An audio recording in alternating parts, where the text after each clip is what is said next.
Hello everyone and welcome back to Easy Trick App channel, and we are happy to announce you our Adobe Premiere Pro tutorial series. In this video we are going to be learning how to add a rotation in Adobe Premiere Pro. So let's get started. You can follow this step by step to do so.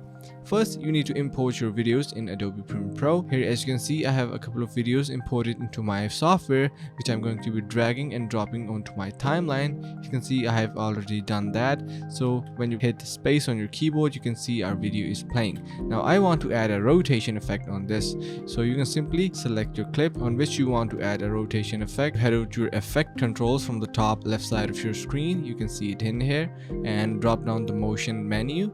Here you have this option of rotation. Go to the start of your clip and click on rotation keyframe and move your playhead from the effect controls a couple of frames ahead, and then simply increase the value of rotation. And that's it. That's how you can add rotation to your videos in Adobe Premiere Pro. And I really hope you liked the video and learned something new. If you did so, make sure to subscribe to the channel, like the video, and share with your friends. Thanks for watching. See you in the next one.